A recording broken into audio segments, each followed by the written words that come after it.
O Serviço Cristão, capítulo 26. Certeza de êxito. A garantia divina. Deus fará o trabalho se lhe fornecermos os instrumentos. Deus aceitará o serviço prestado de todo o coração e suprirá por sua parte as deficiências. Todo ato de justiça será imortalizado, embora aquele que o pratica não sinta que fez alguma coisa digna de nota. Se sois verdadeiramente consagrados, Deus, por vosso intermédio, trará à verdade outros, de quem se poderá servir como condutos para comunicar luz a muitos que tateiam nas trevas. A verdade há de em breve triunfar gloriosamente, e todos quanto agora escolhem ser coobreiros de Deus, com ela triunfarão. A todos os que se oferecem ao Senhor para serviço, sem nada reter para si, é concedido poder para atingir imensuráveis resultados. Quando trabalhamos diligentemente pela salvação de nossos semelhantes, Deus fará com que nossos esforços sejam bem-sucedidos. O Senhor tem em seu grande plano um lugar para cada um. Não se concedem talentos que não sejam necessários. Ainda que o talento seja pequeno, Deus para ele tem emprego, e se o empregarmos com fidelidade, executará exatamente a obra para que o Senhor o destinou. Os mais humildes obreiros, em cooperação com Cristo, podem tocar cordas cujas vibrações ressoarão até aos extremos da terra e ecoarão harmoniosamente através dos séculos eternos. O verdadeiro sucesso em cada setor de trabalho não é o resultado do acaso, ou acidente, ou destino. É a operação da providência de Deus, a recompensa da fé e a prudência, da virtude e perseverança. Superiores qualidades mentais e elevado caráter moral não se adquirem por casualidade. Deus dá oportunidades. O êxito depende do uso que delas se fizer. Aqueles que se sentem compelidos a entrar na obra, seja no campo local, seja em regiões longínquas, devem avançar em nome do Senhor. Se confiam em Deus quanto à graça e forças, hão de ser bem-sucedidos. A princípio, sua obra poderá ser de menos vulto, mas se seguirem os planos do Senhor, ela se ampliará. Deus vive! Ele operará em benefício do obreiro desinteressado, abnegado, seja ele quem for, e esteja onde estiver. Cooperação dos agentes celestes. Precisamos conhecer melhor do que conhecemos a missão dos anjos. Convém lembrar que cada verdadeiro filho de Deus tem a cooperação dos seres celestiais. Exércitos invisíveis de luz e poder auxiliam os mansos e humildes que creem nas promessas de Deus e as reclamam. Querubins, serafins e anjos magníficos em poder estão à destra de Deus, sendo todos eles espíritos ministradores, enviados para serviço a favor daqueles que hão de herdar a salvação. Hebreus 1:14. Lembrai-vos de que o Senhor Jesus é o obreiro mestre por excelência. Ele rega a semente semeada. Põe em vossa mente palavras que toquem os corações. Consagrai-vos inteiramente à obra de Deus. Ele é vossa força e estará à vossa mão direita, ajudando-vos a levar avante seus misericordiosos desígnios. Os seres celestiais cooperarão com o agente humano que procura com fé decidida a perfeição de caráter que se manifeste na ação perfeita. A todo que se empenha nesta obra, Cristo diz: estou à sua destra para o auxiliar. Colaborando a vontade do homem com a de Deus, ela se torna onipotente. Tudo que deve ser feito a seu mando pode ser cumprido por seu poder. Todas as suas ordens são promessas habilitadoras. Ao trabalhardes pelas almas que perecem, tendes como companheiros os anjos. Milhares de milhares e miríades de anjos aguardam a oportunidade de cooperar com os membros de nossas igrejas para comunicar a luz que Deus generosamente concedeu, a fim de que se prepare um povo para a vinda de Cristo. Nesta obra, todos os anjos do céu estão prontos a cooperar. Todos os recursos do céu estão à disposição dos que procuram salvar os perdidos. Os anjos o auxiliarão a alcançar os mais indiferentes e empedernidos. E quando alguém é reconduzido a Deus, todo o céu se alegra. Serafins e querubins tocam suas harpas douradas e cantam louvores a Deus e ao Cordeiro, por seu amor e misericórdia pelos filhos dos homens. Aquele que chamou os pescadores da Galiléia chama ainda homens ao seu serviço, e está tão disposto a manifestar por nosso intermédio o seu poder, como por meio dos primeiros discípulos. Imperfeitos e pecadores como possamos ser, o Senhor estende-nos o oferecimento da comunhão com Ele, do aprendizado com Cristo. Convida-nos a colocar-nos sob as instruções divinas, para que, unindo-nos a Cristo, possamos realizar as obras de Deus. Não pensais que Cristo dá valor aos que vivem inteiramente para Ele? Não pensais que visita os que, como o amado João, estão por sua causa em lugares difíceis e probantes? Ele encontra o lugar em que se acham os seus fiéis, e com eles mantém comunhão, animando e fortalecendo-os. E anjos de Deus, magníficos em poder, são enviados por Deus para auxiliar seus obreiros humanos que estão contando a verdade aos que a não conhecem. Todo o céu está em atividade, e os anjos de Deus estão à espera para cooperar com todos os que queiram idear planos por cujo meio as almas por quem Cristo morreu ouçam as boas novas da salvação. Os anjos que ministram aos que hão de herdar a salvação dizem a cada verdadeiro santo: há uma obra para fazerdes. Ide e dizei ao povo todas as palavras desta vida. Atos 5:20.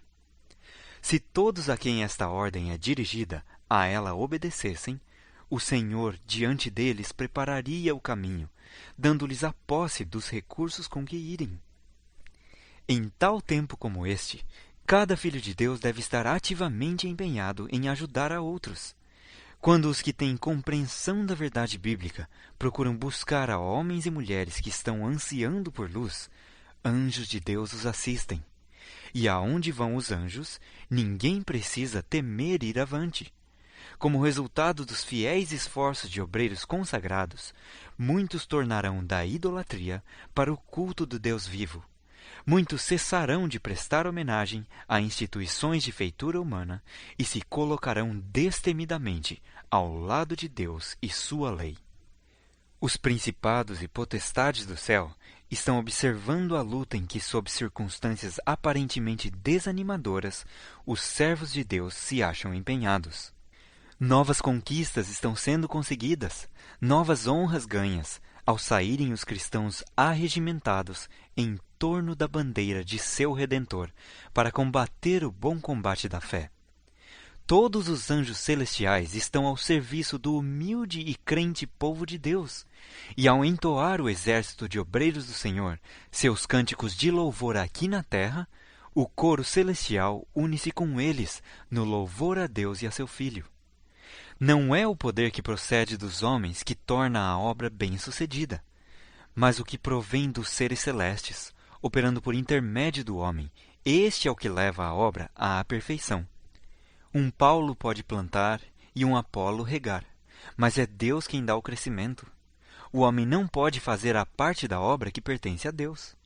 Como agente humano que é, pode cooperar com os seres celestes e singela e humildemente fazer o melhor que lhe seja possível, compreendendo que Deus é o grande obreiro mestre. Ainda que os obreiros humanos venham a falecer, a obra não há de cessar, mas será levada a cabo. Os cristãos sempre tiveram no Senhor um forte ajudador. Podemos não conhecer a maneira como o Senhor ajuda, mas de uma coisa nós sabemos: Ele jamais falta aos que nele põem a sua confiança. Se os cristãos soubessem quantas vezes o Senhor tem preparado o seu caminho, a fim de que o propósito do inimigo com respeito a eles não se realizasse, não andariam tropeçando e queixando-se. Sua fé estaria firme em Deus, e nenhuma provação teria poder para movê-los. Eles o reconheceriam como sua sabedoria e eficiência, e ele poderia realizar aquilo que deseja operar por meio deles. Todos os que se empenham em servir são a mão auxiliadora de Deus. São coobreiros dos anjos, ou antes, são o poder humano por meio do qual os anjos cumprem a sua missão. Os anjos falam pela sua voz e agem por suas mãos. E os obreiros humanos, cooperando com os seres celestiais, recebem o benefício da educação e experiência deles. Cristo pede a todo homem e mulher que se revista da armadura de sua justiça e se ponha ao trabalho. Acho-me à tua mão direita para ajudar-te, declara ele. Contai todas as vossas provações e perplexidades a vosso Deus. Ele jamais trairá a vossa confiança. Nada há tão precioso para Cristo como a possessão que adquiriu por preço, sua igreja, os obreiros que saem a espalhar a semente da verdade. Pensai em Jesus. Ele se encontra em seu santo lugar, não solitário, mas circundado por miríades de anjos celestes que esperam cumprir suas ordens. E ele lhes ordena que vão e trabalhem em favor do mais fraco dos santos, o qual põe em Deus sua confiança. Elevados e humildes, ricos e pobres, para todos se provê o mesmo auxílio. Não se deve pensar em fracassos. Obreiros de Cristo nunca devem pensar, muito menos falar em fracasso em sua obra. O Senhor Jesus é nossa eficiência em todas as coisas. Seu Espírito tem de ser nossa inspiração, e ao nos colocarmos em suas mãos, para ser veículos de luz, nossos meios de fazer o bem nunca se esgotarão. Poderemos desfrutar de sua plenitude e receber daquela graça que desconhece limites. Mas se nos entregarmos completamente a Deus e seguirmos sua direção em nosso trabalho, Ele mesmo se responsabilizará pelo cumprimento. Não quer que nos entreguemos a conjecturas sobre o êxito de nossos esforços honestos. Nenhuma vez devemos pensar em fracasso. Devemos cooperar com aquele que não conhece fracasso. O Senhor fica decepcionado quando seu povo se estima a si mesmo como de pouco valor. Deseja que sua escolhida herança se avalie segundo o preço que Ele lhe deu. Deus a queria, do contrário não enviaria seu Filho em tão dispendiosa missão de a redimir. Tem para eles uma utilidade e agrada-se muito quando lhe fazem os maiores pedidos, a fim de que lhe glorifiquem o nome. Podem esperar grandes coisas se têm fé em suas promessas. Sucesso proporcional. Quando Deus abre o caminho para a realização de certa obra e dá garantias de sucesso, o instrumento escolhido deve fazer tudo o que estiver em seu poder para alcançar os resultados prometidos. O sucesso será proporcional ao entusiasmo e perseverança com que o trabalho é levado a cabo. O motivo fundamental do serviço eficaz. Tudo quanto é feito por puro amor, por mais pequenino ou desprezível que seja aos olhos dos homens, é inteiramente frutífero, pois Deus olha mais a quantidade de amor com que alguém trabalha do que a porção de trabalho que realiza.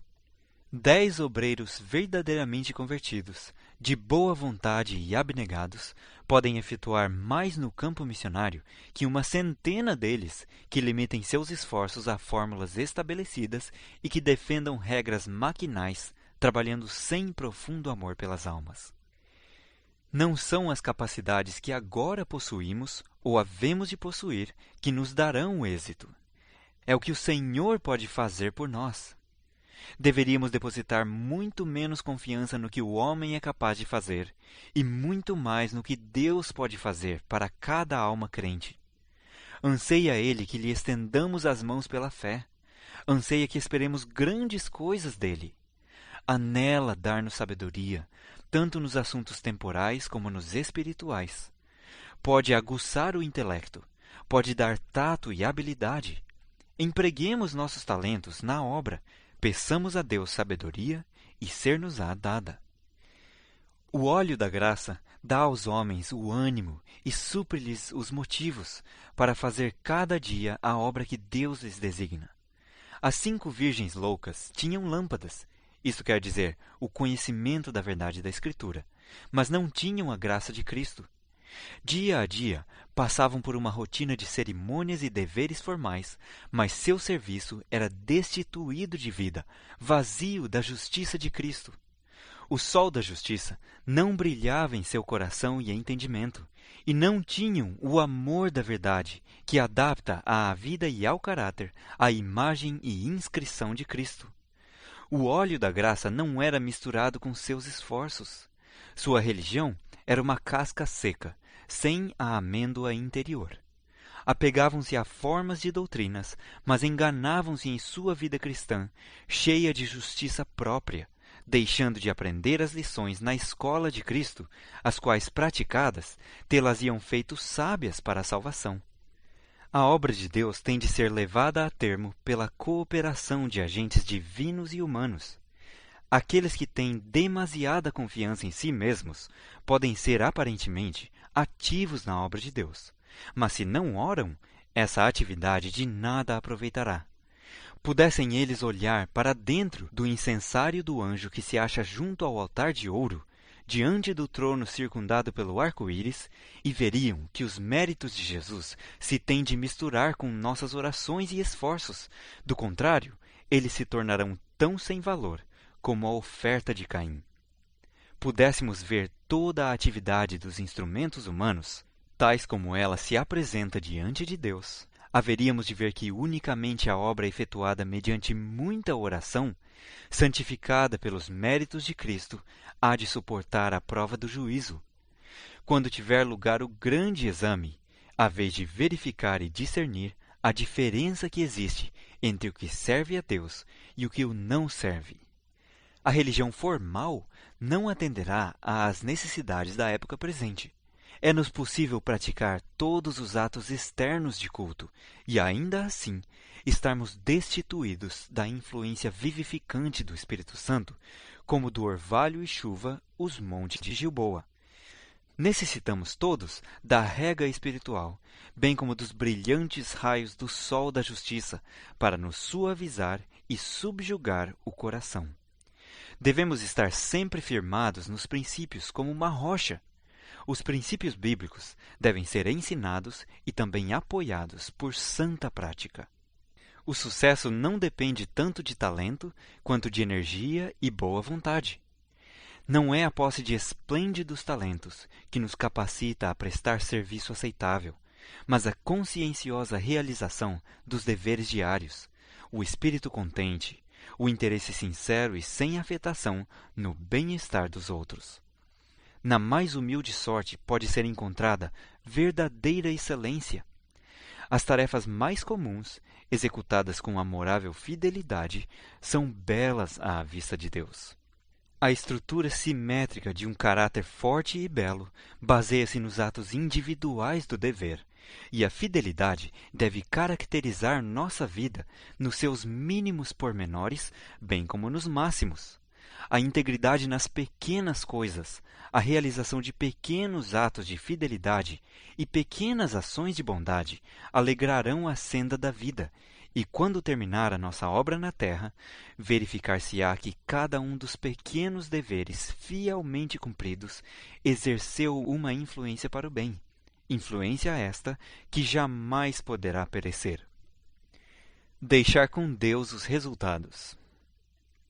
A boa semente pode por algum tempo jazer desapercebida num coração frio, egoísta e mundano, sem dar demonstração de haver se enraizado.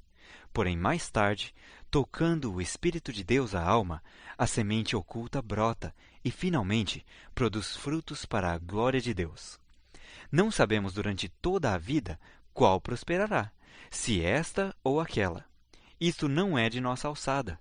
Façamos nosso trabalho e deixemos os resultados com Deus. Pela manhã semeia a tua semente, e à tarde não retires a tua mão. Eclesiastes 11:6. O grande concerto de Deus declara: enquanto durar a terra, sementeira e cega não cessarão. Gênesis 8:22. Confiante nesta promessa, o lavrador ara e semeia. Com não menos confiança, devemos labutar na sementeira espiritual, confiantes em sua declaração: assim será a palavra que sair da minha boca. Ela não voltará para mim vazia, antes fará o que me apraz, e prosperará naquilo para que a enviei. Isaías 55:11. Aquele que leva a preciosa semente, andando e chorando, voltará sem dúvida com alegria, trazendo consigo seus molhos. Salmo 126, 6.